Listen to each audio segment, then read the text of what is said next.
কলকাতার খুব কাছেই বিরাজপুরে আসার জন্য সকাল সকাল শ্রীপল্লী থেকে বেরিয়ে আসতে হয়েছে পারিজাতবাবুর সাথে। আর এদিকে শ্রীপতিবাবু আর নিপতিবাবু দিন কয়েকের জন্য পুরী বেড়াতে গেছেন। আসল উদ্দেশ্য ঘুরে বেড়ানো আর তীর্থভ্রমণ দুটোই একসাথে হবে। ওই হ্রদ দেখা আর কলা বেচা আর কি। তার উপর উপরি পাওনা হিসাবে ব্রেনটাকে একেবারে রিফ্রেশ করে আসবেন বলেই সপ্তাহখানেকের জন্য কলকাতা ছেড়েছেন দুই ভাই। অবশ্য আরো অনেকেই এই মরশুমে ফাঁকতাল বুঝে বেড়াতে চলে গেছেন। তাই বলতে পারেন শ্রীপল্লী আলো করে বসে আছি আমি একা, শ্রীযুক্ত বাদল দাশগুপ্ত। সত্যি বলতে কি, সকাল সকাল মোবাইলে পারিজাতবাবুর নাম্বারটা ভেসে ওঠায় একটু ঘাবড়েই গেছিলাম। আগের বার যা ভূতের অবস্থায় বিপাকে ফেলে দিয়েছিলেন, এখনো সেটা ভাবলে গায়ে কাঁটা দেয়। কিন্তু এবার পারিজাতবাবু বললেন যেখানে যাওয়া হচ্ছে সেখানে নাকি শুধু একটা ধাঁধার সমাধান করতে হবে। হ্যাঁ, ভূত প্রেত বা ভয় টয় পাওয়ার মতো কিছু নেই। একদিনের মতো জামা কাপড় সঙ্গে নিয়ে এলেই চলবে। পারিজাতবাবু শ্রীপল্লীর সামনে থেকেই আমাকে রিসিভ করে নেবেন। ফোনে পারিজাতবাবু এও বললেন যে এবারের মক্কেল নাকি বেশ বড় লোক। আগেরবার আমার বেশ ভালোই প্রাপ্তি হয়েছিল। তাছাড়া এখন ইন্স্যুরেন্সের এজেন্ট হিসাবে ভালো ক্লায়েন্টও পাচ্ছি না। সেরকম বুঝলে শাঁসালো মক্কেল মনে হলে বেশ মোটা একটা বীমা পলিসি গছিয়ে দেওয়া যাবে। এই সব 7-5 ভেবে পলিসির কাগজপত্রগুলো ব্যাগে ভরে নিলাম। মুরারিমোহনবাবু তার সমস্ত স্থাবর এবং অস্থাবর সম্পত্তির উইল নিজের ঘরের একটি সিন্ধুকে বন্ধ করে নিজের ডায়েরিতে সুকুমার রায়ের কবিতার অনুকরণে একটি ধাঁধার মাধ্যমে সেই সিন্ধুকের লক কোডের সন্ধান দিলেন। আমাদের গোয়েন্দা পারিজাতবাবু কি পারবেন এক রাতের মধ্যে সিন্ধুকের ধাঁধার সমাধান করে উইল বের করে এনে তার উত্তরাধিকারীর হাতে তুলে দিতে? জানতে হলে শুনতে থাকুন F5 ক্লাসের আমাদের আজকের নিবেদন, ডাক্তার দেবাশিস মজুমদারের লেখা গল্প ধাঁধার খেল। ডাক্তার দেবাশিস মজুমদার বর্তমানে বারুইপুর কলেজের অ্যাসিস্ট্যান্ট প্রফেসর হিসেবে কর্মরত। এছাড়াও তিনি স্পোর্ট হিস্ট্রি নিয়ে রিসার্চ করে বেশ কিছু বই লিখেছেন এবং তার প্রকাশিত বেশ কিছু নভেলও আছে। লেখক রহস্য এবং গোয়েন্দা গল্প লিখতে ও পড়তে ভালোবাসেন। লেখকের প্রথম বাংলায় প্রকাশিত নভেলের নাম জার্সি নম্বর 9। আমাদের আজকের গল্পটিতে অভিনয় করেছেন মেখলা ঘোষ দস্তিদার, প্রদীপ ভট্টাচার্য, শিবাজি ভট্টাচার্য এবং প্রবাল ঘোষ। পোস্টার, সাউন্ড এডিটিং এবং শব্দগ্রহণে আমি দীপঙ্কর রায়। তাহলে চলুন আর দেরি না করে শুনে নিই আমাদের আজকের গল্প ধাঁধার খেল। আর হ্যাঁ, গল্পটা ভালো লাগলে অবশ্যই আমাদের চ্যানেলটিকে সাবস্ক্রাইব করে সমস্ত গল্পের নোটিফিকেশান সবার আগে পাওয়ার জন্য সাবস্ক্রাইব বাটনের পাশে বেল আইকন টিপে আমাদের সঙ্গে থাকুন। আর গল্পটা কেমন লাগলো কমেন্ট করে জানাতে একদম ভুলবেন না। তাহলে চলুন শুরু করা যাক আমাদের আজকের গল্প ধাঁধার খেল। আমি পৌঁছানোর আগেই দেখি পারিজাতবাবু চলে এসেছেন শ্রীপল্লীর মোড়ে তার নতুন কেনা রয়্যাল এনফিল্ড বাইকটা নিয়ে। যথারীতি আমি বাইকের পেছনে উঠে বসতেই পারিজাতবাবু বাইকে স্টার্ট দিলেন। বিটি রোড ধরে ঘন্টা 2 বাইক আরোহণ করার পর আমরা পৌঁছে গেলাম আমাদের গন্তব্যস্থল বিরাজপুরে। সেখানে পৌঁছানোর পর যে বাড়িটাতে ঢুকলাম তাকে যে পুরনো আমলের জমিদারি বলা যায় তাতে কোনোই সন্দেহ নেই। সুবিশাল বাড়ি, তবে এই বাড়িতে খুব বেশি লোকজন বসবাস করে বলে মনে হলো। মক্কেল যে শাঁসালো ব্যক্তি তাতেও কোনো সন্দেহ নেই। হ্যাঁ, মনে হচ্ছে বীমার কাগজপত্রগুলো এনে কোনো ভুলই করিনি। বাইকে থাকলে বিশেষ কথাবার্তা বলা যায় না।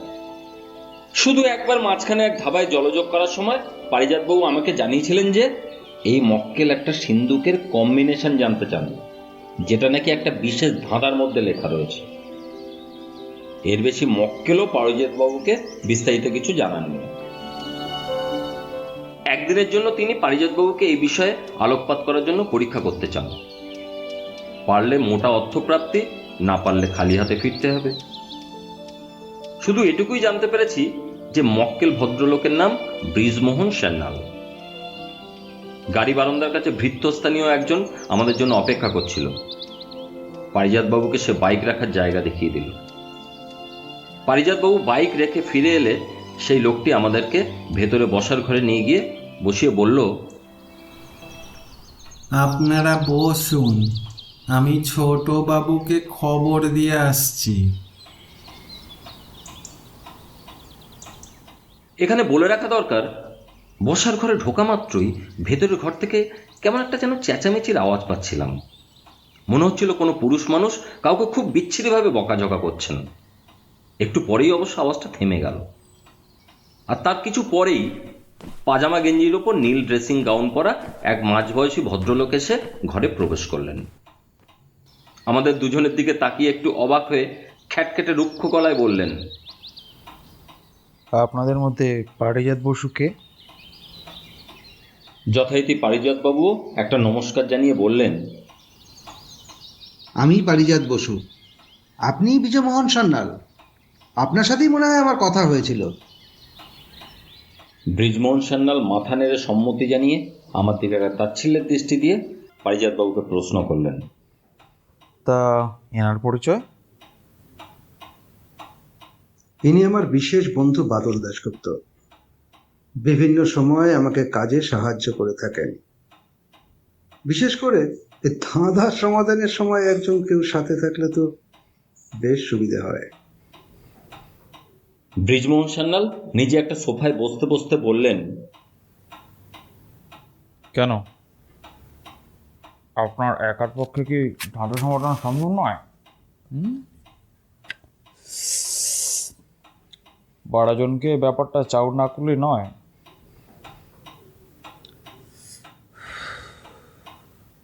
ব্রিজমোহন সান্যালের ব্যবহার অত্যন্ত রুক্ষ। পারিজাত বাবুর মতন মানুষকে যেভাবে উনি কথা শোনাচ্ছেন, আমার তা কল্পনার বাইরে। আমার তো গা পিত্তি জ্বলে উঠল, এক ছুটে এই বাড়ি থেকে বেরিয়ে যেতে ইচ্ছা করলো।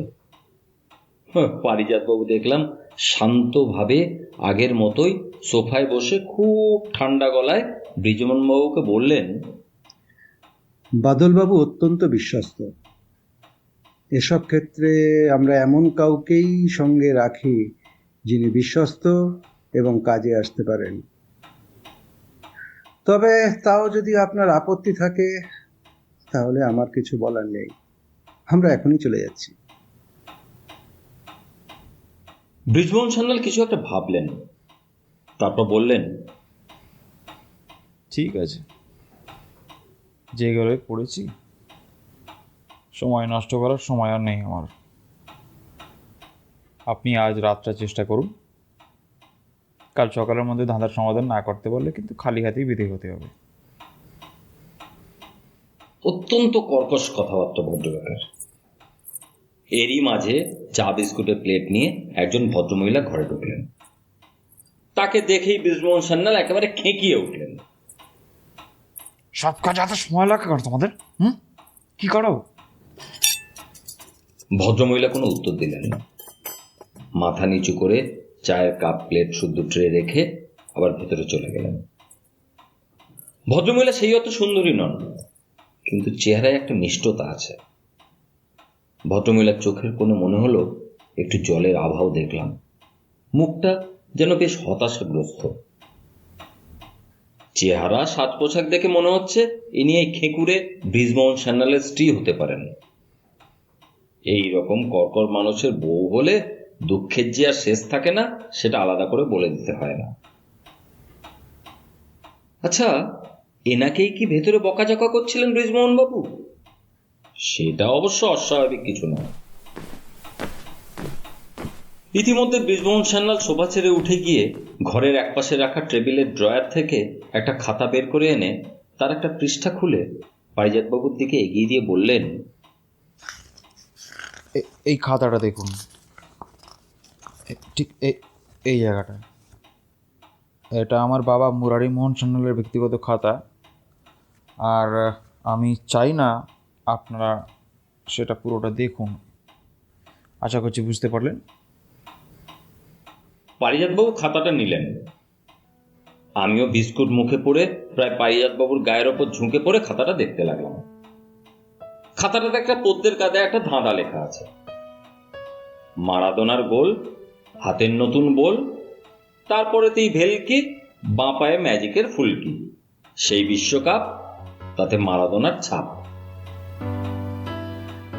জার্সির জ, খগেনের ন, আর মারাদোনার ম, তা ধিন ধিন ধি, রিক্সা করে যাবি, খগেন মিত্তিরের ঝি, সব তারই পাওনা, কিছুই ছেড়ে যেও না।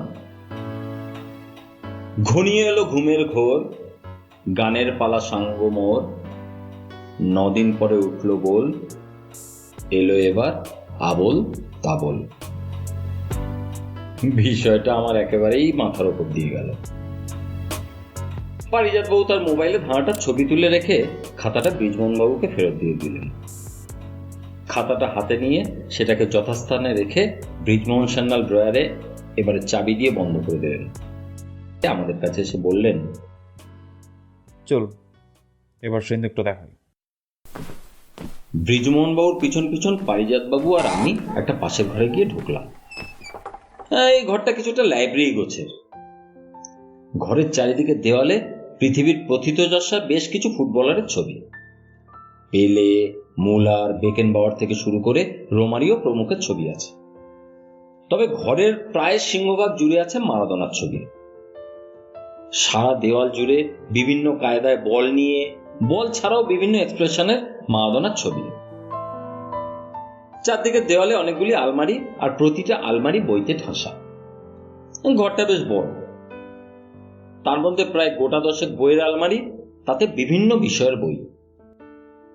তার মধ্যে একটা বড় আলমারি জুড়ে শুধু সুকুমার রায়ের বই। সুকুমার রায়ের লেখা প্রায় সব বই সেখানে দেখলাম। আলমারির কাচের পাল্লা দিয়ে দেখলাম আবল তাবলের প্রায় 5টা এডিশন তাতে সাজানো। এবারে বৃজমোহন সান্যাল পারিজাতবাবুকে লক্ষ্য করে বললেন, এই হচ্ছে আমার বাবার পাগলাম। বুড়ো হয়েও শিশুর মতো ছিলেন, ফুটবল ভক্ত ছিলেন, আর ফুটবল মানেই বুঝতেন মারাদোনা। আর ওদিকে সুকুমার রায়ের ভক্ত, সাহিত্যপ্রেমী মানুষ ছিলেন, কিন্তু বুড়ো বয়সেও দেখতাম আবল তাবল, পাগলা দাশু, হজবরল, সুকুমার সমগ্র এসব পড়তে পড়তে একা একাই ঘেঁষে যায়। কি বলি বলুন, বুড়ো বয়সে এরকম কেউ করলে কেমন অকওয়ার্ড লাগে না বলুন? যাই হোক, বয়স্ক মানুষ, তারপর বাবা, কিছু বলতে পারতাম না। বৃজমোহনবাবুর কথা শুনে তার বাবা মুরারি মোহনবাবুকে বেশ আমোদে লোক বলেই মনে হলো। তার ছেলে হয়ে বৃজমোহনবাবু এমন রামগরুরের ছানা কি করে হলেন ভগবানই জানেন। বৃজমোহনবাবু আবার বলতে শুরু করলেন, আমার ছোটবেলা মামার বাড়িতেই কেটেছে। আমার মামার বাড়ি ছিল পুরোদস্তুর বংশধর বংশ, তারা অবাঙালি। আমিও তাই পুরোদস্তুর ব্যবসার মানসিকতার মানুষ। বাবা মায়ের সেই যুগের লাভ ম্যারেজ হলেও বিয়ের পর বাবার এই শিশুসুলভ ভাব মায়ের ভালো লাগতো না। মা অবশ্য আমার কৈশোরী মারা যান। তখন আমি আমার বাবার কাছে আবার ফেরত আসি। তবে বাবার বেশ কিছু জিনিস আমি মেনে নিতে পারিনি। যাই হোক, বাবা মৃত্যুর আগে আরেকটি পাগলামো করে যান। দেখুন, ওই যে সেই সিন্ধুক। বৃজমোহনবাবু যেদিকে নির্দেশ করলেন সেদিকে একটা বড় মজবুত পুরনো আমলের সিন্ধুক রয়েছে। তার সঙ্গে রয়েছে একটা বিরাট কম্বিনেশন হুইল। পারিজাতবাবু সেই চাকাটা ভালো করে দেখে বললেন, এ তো মশাই কামান দাগলেও ভাঙবে না। বৃজমোহনবাবু বাঁকা হাসি এসে বললেন, দ্বিতীয় বিশ্বযুদ্ধের সময় তৈরি জার্মান সিন্ধুক। আমার ঠাকুরদা এনেছিলেন ইউরোপ থেকে। এর একটা কম্বিনেশন কোড আছে, ওই 4 ভাগে 4টে করে, মানে ওই 16 ডিজিটের একটা কোড। সেটা অনুযায়ী চাকাটা ঘোরাতে পারলেই তবেই সিন্ধুকটা খোলে আর কি। এখন বাবা সে নম্বরটাই লুকিয়ে রেখেছেন এই খাতার লেখা এই ধাঁধায়, আমি যতদূর জানি। আর বাবার সঞ্চয় করে বেশ কিছু টাকা, এমনকি বাড়ির দলিল, তার উইল সবই ওই সিন্ধুকের মধ্যে রেখে গেছেন। এবং ওটা খুলতে না পারলে আমার আবার সব কিছু লোকসান হয়ে যাবে, তাই আপনাকে টাকা আর কি। তবে হ্যাঁ, এক রাত্রির বেশি আমি সময় দেবো না। এর আগেও কয়েকজন চেষ্টা করেছেন, কিন্তু কেউ সফল হননি। বাবা সব কথাই খাতায় লিখে রেখে গেছেন, শুধুমাত্র কোডটাই যা লেখেননি, ওটাই আপনাকে বার করতে হবে। পারিজাতবাবু এবার জিজ্ঞাসা করলেন, আচ্ছা, ওই ধাঁধায় দেখলাম খগেন মিত্তির নামের উল্লেখ আছে। আপনি জানেন খগেন মিত্তিরকে? দরজার বাইরে থেকে একটা শব্দ হলো। মনে হলো কেউ যেন দরজার আড়াল থেকে আমাদের কথা শুনছিল। সেদিকে তাকিয়েই চোয়ালটা শক্ত হয়ে গেল ব্রিজমোহন বাবুর। তারপর বললেন, খগেন মিত্তির ওই এককালে বাবার ব্যবসার পার্টনার ছিলেন, অনেকে মারা গেছে। ও তেমন কিছু না, যাই হোক, বিশ্রাম করুন আপনারা দুজনেই। নকুল আপনাদের ঘর দেখিয়ে দেবে, আমার একটু কাজ আছে, এখন আসি, কেমন? এই বলেই কেমন যেন ঝড়ের মতো ঘর থেকে বেরিয়ে গেলেন ব্রিজমোহন বাবু। আমার মনে হলো কে বাইরে থেকে নজর রাখছিল সেটা ব্রিজমোহন বাবু বুঝতে পেরেই অমন খেপে গেলেন। আবারও ভেতর মহল থেকে চিৎকার চেঁচামেচির আওয়াজ পাওয়া গেল। দুবার যেন একটা নারী কণ্ঠের আর্তনাদও শুনলাম। ব্রিজমোহন বাবু কি তবে সেই ভদ্রমহিলা, মানে যিনি সম্ভবত তার স্ত্রী, তাকে মারধরও করেন? কিন্তু কেন? তবে এটা পরিষ্কার হলো মুরারিবাবুর সঙ্গে তার ছেলের বিন্দুমাত্র চারিত্রিক কোনো মিল নেই। একটু পরেই সেই আগের চাকরটি, যার নাম নকুল, সে এসে আমাদেরকে আমাদের থাকার ঘর দেখিয়ে দিল। বাড়ির দোতলায় একটা ঘর দেওয়া হয়েছে আমাদের। ঘরের দুদিকে দুটো সিঙ্গেল বেড। এমনিতে ঘরটা খোলামেলা, থাকার পক্ষে বেশ ভালোই। কিন্তু দুপুরের খাওয়া দাওয়াটা মোটেও ভালো হলো না। না রান্নার স্বাদ ভালো, না রান্নার পদে কোনো বৈচিত্র্য ছিল। দুপুরে একটু গড়িয়ে নিয়ে বিকেল থেকে খাতা পেন্সিল বের করে পারিজাতবাবু ধাঁধা সমাধান নিয়ে বসলেন। আমার হাতে নিজের মোবাইলটা ধরিয়ে ধাঁধাটার ডিকটেশন দিতে বললেন। আমার ডিকটেশন অনুযায়ী খাতায় লিখে নিলেন ধাঁধাটা। তারপর বারবার করে ধাঁধাটা আওড়াতে আওড়াতে খাতার পাতা উল্টে কিসব নাম্বার লিখতে লাগলেন। আমি আর কি করব, বেশিরভাগ সময় শুয়ে বসে মোবাইলে গেম খেলে সময় কাটাতে লাগে। মাঝে মাঝে পারিজাতবাবু যখন কিছু চাইছিলেন সেগুলো ওনার হাতে হাতে এটা সেটা এগিয়ে দেওয়ার কাজটাই করছিলাম। সারা সন্ধেতে কেউই আমাদের আর ধারে কাছে আসেননি। দু একবার অবশ্য ব্রিজমোহনবাবুর চড়া গলার আওয়াজ পেয়েছিলাম, ব্যাস এইটুকুই। রাত প্রায় 9টার দিকে ডিনার এসে গেল। কেউ আমাদের কাছে খাওয়া দাওয়ার ব্যাপারে আমাদের পছন্দ অপছন্দের কথা কিছুই জানতে চায় না, যেন দয়া করে আমাদেরকে খাওয়া দেওয়া হচ্ছে। দুপুরে ভাত দিলেও রাতে দেখলাম আমাদের বিনা অনুমতিতেই রুটি আর তরকা আর তার সাথে একটু ডিমের তরকারি পাঠিয়ে দেওয়া হয়েছে। দুজনে অগত্যা তাই খেয়ে নিলাম। খাওয়ার পরে পারিজাতবাবু আবার ধাঁধা নিয়ে বসলেন দেখে জিজ্ঞাসা করলাম, কিছু উদ্ধার করতে পারলেন নাকি সকালে খালি হাতেই ফিরতে হবে? পারিজাতবাবু খাতা থেকে মুখ তুলে বললেন, প্রথম আর শেষ দিকটা সোজা, তবে মাঝের দিকটা একটু ভোগাচ্ছে। আমি মাথা চুলকে বললাম, আপনি তো সোজা বলেই খালাস, আমি তো এর বিন্দু বিসর্গ কিছুই বুঝতে পারছি না। পারিজাতবাবু বললেন, এতে না বোঝার কি আছে? প্রথম লাইনগুলোতে পরিষ্কার বোঝা যাচ্ছে যে 1986 সালের বিশ্বকাপের কোয়ার্টার ফাইনালে ইংল্যান্ডের বিরুদ্ধে মারাদোনার সেই বিতর্কিত হ্যান্ড অফ গড গোলের কথা বলা হচ্ছে। এই বিশ্বকাপে আর্জেন্টিনা জিতেছিল। ইংল্যান্ড ম্যাচে ওই হাত দিয়ে গোলের পর মারাদোনা বিশ্বকাপের ইতিহাসে অন্যতম সেরা গোলটাও করেছিলেন। পারফরম্যান্সে, অধিনায়কত্বে দিয়েগো মারাদোনাই ছিলেন সেবারের সেরা। তাই বিশ্বকাপ জুড়েই ছিল মারাদোনার ছাপ। 1986 মেক্সিকো বিশ্বকাপে বিশ্বকাপের বছর সংখ্যা অর্থাৎ 1986 হচ্ছে প্রথম চারটে সংখ্যা। আর শেষ দিকে ঘনিয়ে এলো ঘুমের ঘোর, গানের পালা সঙ্গম। এটি সুকুমার রায় নিজের লেখা।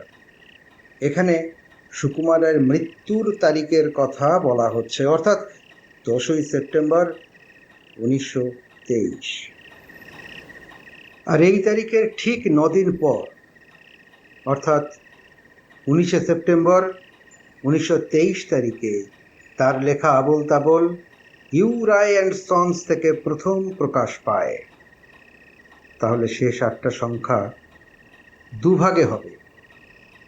19শে সেপ্টেম্বর অর্থাৎ 1909।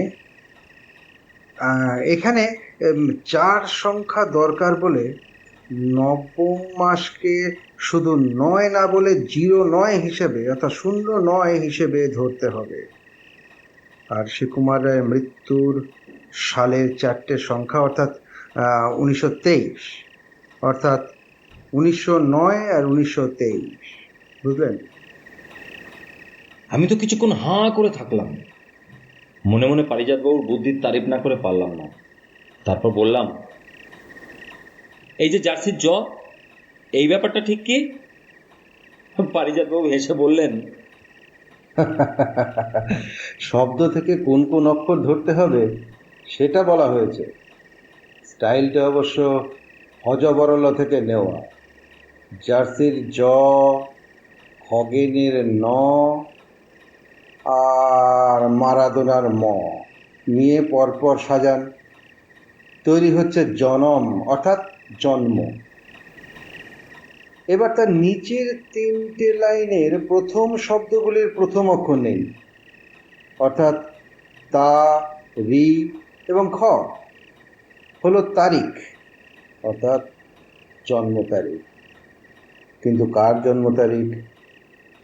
সুকুমার রায় আর মারাদোনা দুজনের জন্মসাল অনেকটাই আগে পড়ে, কিন্তু দুজনেরই জন্ম তারিখ এক অর্থাৎ 30শে অক্টোবর। তো ইউরেকার বলে প্রায় চেঁচিয়ে উঠলেন পারিজাতবাবু। বেশ উত্তেজিত হয়ে বলে চললেন, মানে মানে মানে সংখ্যায় লিখলে 3010। তাহলে তাহলে কম্বিনেশনটা কি দাঁড়াচ্ছে?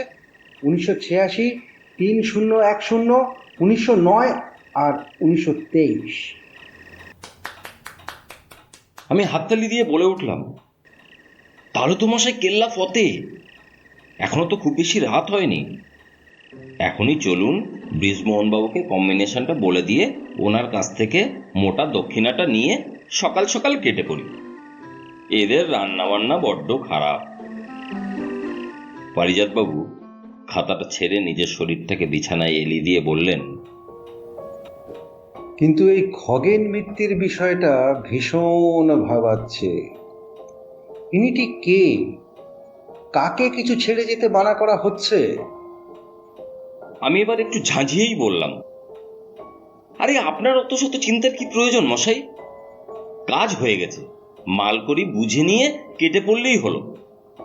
আরে আদার ব্যাপারীর অত জাহাজের খোঁজের কি দরকার? পারিজাতবাবু এবার কাত হয়ে শুয়ে বললেন, দরকার আছে বাদলবাবু, দরকার আছে। সুকুমার রায়ের সুপুত্র সত্যজিৎ রায় সৃষ্ট গোয়েন্দা প্রদোষ মিত্র ওরফে ফেলুদাও কিন্তু এ ব্যাপারটাও তলিয়ে ভাবতেন। ফেলু মিত্তিরও কিন্তু খগেন মিত্তিরের কথা সবটা না জেনে কম্বিনেশনের নম্বরটা হ্যান্ড ওভার করতেন না। তাছাড়া একটা কথা বলুন, যদি কেউ তার নিজের ছেলেকে সবকিছু দিয়ে যেতে চায়, তাহলে এত রহস্য করে ধাঁধা হেয়ালি তৈরি করবে কেন? জটিলতা আছে মশাই, আর সেটাই আমাকে ভাবাচ্ছে। ঠিক এই সময়টাতেই একটা বড় শোরগোল উঠল। ব্রিজমোহনবাবুর চড়া গলা শোনা গেল। সব কথা আমরা শুনতে না পেলেও এটুকু স্পষ্ট শুনলাম, ব্রিজমোহনবাবু কাউকে শাসিয়ে বলছেন, উইলটা হাতে এসে গেলে না একবারে ঘাট ধরে বের করে দেবো। তখন বুঝবে কত ধানে কত চাল। তারপরেই মনে হলো একটা নারী কণ্ঠের কান্না শুনতে পেলাম। আমাদের ঘরের ঠিক পাশেই ছাদে ওঠা সিঁড়ি। একটু পরেই মনে হলো কেউ যেন সিঁড়ি দিয়ে ওপরের দিকে উঠে গেল। আর পারিজাতবাবু তরাং করে খাট থেকে নেমে আমাকে বললেন, আপনি আপনি ঘরেই থাকুন। মনে হচ্ছে মিসেস সান্যাল ছাদের দিকে গেলেন। ওনার সঙ্গে একটু কথা বলা দরকার, আর এটাই সুবর্ণ সুযোগ। তাছাড়া ওই ভদ্রমহিলা যাতে উল্টোপাল্টা কিছু করে না বসেন সেটাও দেখতে হবে। আপনি আপনি এখানেই থাকুন, আমি আমি আসছি। কথাগুলো বলেই পারিজাতবাবু ঘর থেকে প্রায় দৌড়ে বেরিয়ে গেলেন। আমি বোকার মতন বসে রইলাম। বেশ কিছুক্ষণ কেটে যাওয়ার পর আমি একবার ভাবলাম বেরিয়ে দেখে আসি পারিজাতবাবু কোথায় গেলেন। তখনই ঘরের দরজা ফাঁক করে পারিজাতবাবু ফিরে এসে ঘরে ঢুকলেন। তার হাতে সকালে সেই মুরারিমোহনবাবুর খাতাটা। আমার জিজ্ঞাসু দৃষ্টির দিকে তাকিয়ে পারিজাতবাবু বললেন, ব্রিজমোহনবাবুর ফুলদানিটা বেশ ভালো লাগলো। চাবিটা বের করে খাতাটা নিয়ে আসতে সমস্যাই হয়নি। আপনি ঘরের আলো নিভিয়ে শুয়ে পড়ুন, আমি এদিকে টেবিল ল্যাম্পটা জ্বালাচ্ছি। খাতাটা আমাকে আজ রাতেই পড়ে শেষ করতে হবে। সকালে পারিজাতবাবুই আমাকে ডেকে তুললেন। ভদ্রলোকের চোখ দেখেই বুঝলাম সারা রাত ধরে তিনি খাতাটা পড়েছিলেন। চোখের তলায় একটা ডার্ক সার্কেল পড়েছে। দুজনেই যতটা সম্ভব তাড়াতাড়ি রেডি হয়ে নিলাম। এর মাঝে অবশ্য দুবার খাতায় কিছু পেলেন জিজ্ঞাসা করেও কোনো ফল হয়নি। নিচে নেমে দেখি বসার ঘরে ব্রিজমোহনবাবু আমাদের জন্য ওয়েট করছেন। আমাদের দেখেই বাঁকা হাসি এসে বললেন, কি কিছু সমাধান বেরোলো?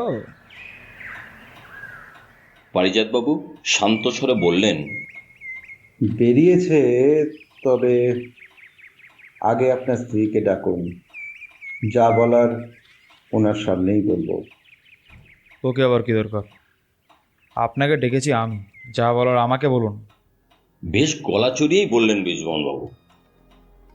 পারিজাতবাবুকে দেখলাম একদম বরফের মতো ঠান্ডা। শুধু নিজের ব্যাগ থেকে সেই মুরারিমোহনের খাতাটা বের করে ব্রিজমোহনবাবুর সামনে ধরে বললেন, আপনি যদি মিসেস সান্যালকে না ডাকেন তাহলে আমি এই খাতাটা এখানেই ছিঁড়ে ফেলে দেবো, আর কম্বিনেশনের নম্বরটাও আপনাকে বলবো না। আপনি আমার খাতাটা? রেগে যেতে গিয়েও যেন নিজেকে একটু সামলে নিলেন ব্রিজমোহনবাবু। আপনার নয়, আপনার বাবার খাতা। আপনি মিসেস সান্যালকে ডাকুন। পারিজাতবাবুর গলায় হুকুমের সুর। অগত্যা গজগজ করতে করতেই নকুলকে ডেকে তাকে দিয়ে নিজের স্ত্রীকে ডেকে পাঠালেন ব্রিজমোহন সান্যাল। মিসেস সান্যাল এলে সবাইকে নিয়ে পারিজাতবাবু এলেন বসার ঘরের পাশের লাইব্রেরির ঘরে রাখা সেই সিন্দুকটার সামনে। তারপর পারিজাতবাবু বলতে শুরু করলেন, মুরারিবাবু সুকুমার রায় আর মারাদোনাকে নিয়ে এক ধাঁধা বাঁধলেও ধাঁধার মধ্যে খগেন মিত্রের নামটা উল্লেখ করেছিলেন। ব্রিজমোহনবাবু আমাকে খগেন মিত্রের একটা অর্ধেক দায়সারা পরিচয় দিয়েছিলেন। খগেন মিত্র শুধু মুরারিমোহন সান্যালের ব্যবসার অংশীদারই ছিলেন না, বস্তুত ব্যবসা, বাড়ি সবকিছুই ছিল খগেন মিত্রের। এক দুরারোগ্য ব্যাধিতে আক্রান্ত হওয়ার সময় তিনি এই সব কিছু নিজের বাল্যবন্ধু ও বিশ্বস্ত সাথী ও ব্যবসার পার্টনার মুরারিমোহন সান্যালের নামে লিখে দিয়ে যান, এই মর্মে যে তিনি তার একমাত্র মাতৃহারা কন্যা জয়াকে নিজের মেয়ের মতো মানুষ করবেন। ব্রিজমোহনবাবুর মা চেয়েছিলেন মুরারিমোহনবাবু এসব ছেড়ে তার বাপের বাড়ির ব্যবসায় যোগ দিন, কিন্তু মুরারিবাবু বন্ধুকে দেওয়া কথা ফেলতে পারেননি। তিনি স্ত্রী পুত্রকে ছেড়েও বন্ধুর কন্যা জয়াকে পিতৃস্নেহে মানুষ করেন। পরে কিছুটা ব্রিজমোহনের ইচ্ছার বিরুদ্ধেই জয়ার সঙ্গে ব্রিজমোহনের বিয়ে দেন। ব্রিজমোহন সম্পত্তির লোভে তখনকার মতো সেটা মেনে নিলেও উনি নিজের ব্যভিচার ছাড়েননি। জয়াদেবীর প্রতি ওনার আক্রোশ ক্রমশ বৃদ্ধি পেতে থাকে। এটা মুরারিমোহনবাবু বুঝতে পারেন।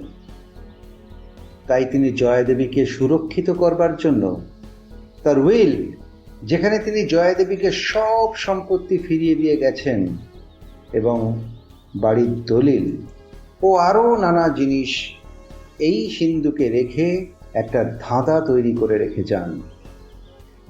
কিন্তু যে খাতায় তিনি এটা লিখেছিলেন সেটা দৈবাৎ ব্রজমোহনবাবুর হাতে পড়ে যায়। জয়াদেবীর আগে তাই ব্রজমোহনবাবু নিজে সিন্ধুকে কি আছে দেখতে চেয়েছিলেন। প্রয়োজনে তিনি আসল উইল গায়েব করে নকল উইল তৈরির চেষ্টা করতেন। কিন্তু ব্রজমোহনবাবুর দুর্ভাগ্য, এই খাতা পড়ে আর গতকাল রাতে সুযোগ বুঝে জয়াদেবীর সঙ্গে কথা বলে আমি সব বুঝতে পেরে যাই।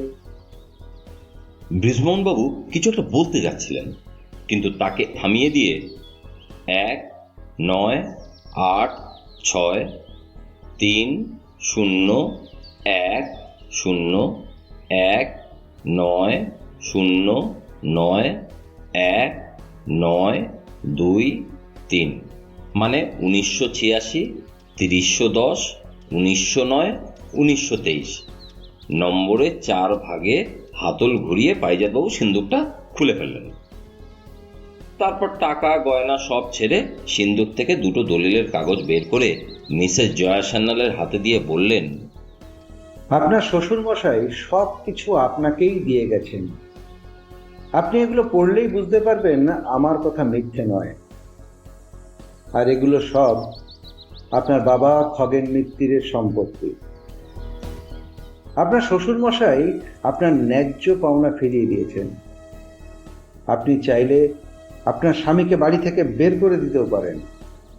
প্রয়োজনে আইনের সাহায্যও নিতে পারেন। মুখ বুজে অত্যাচার সহ্য করার কোনো দরকার নেই। জয়াদেবী চোখ উঁচু করে তাকালেন। তার চোখে যেন নতুন শক্তির দীপ্তি দেখা গেল। তিনি ব্রিজমোহনবাবুর দিকে তাকিয়ে বলে উঠলেন, আমি অনেক কষ্ট সহ্য করে চেষ্টা করেছি যাতে তুমি শোধরাও, কিন্তু তোমার কোনো পরিবর্তন হয়নি।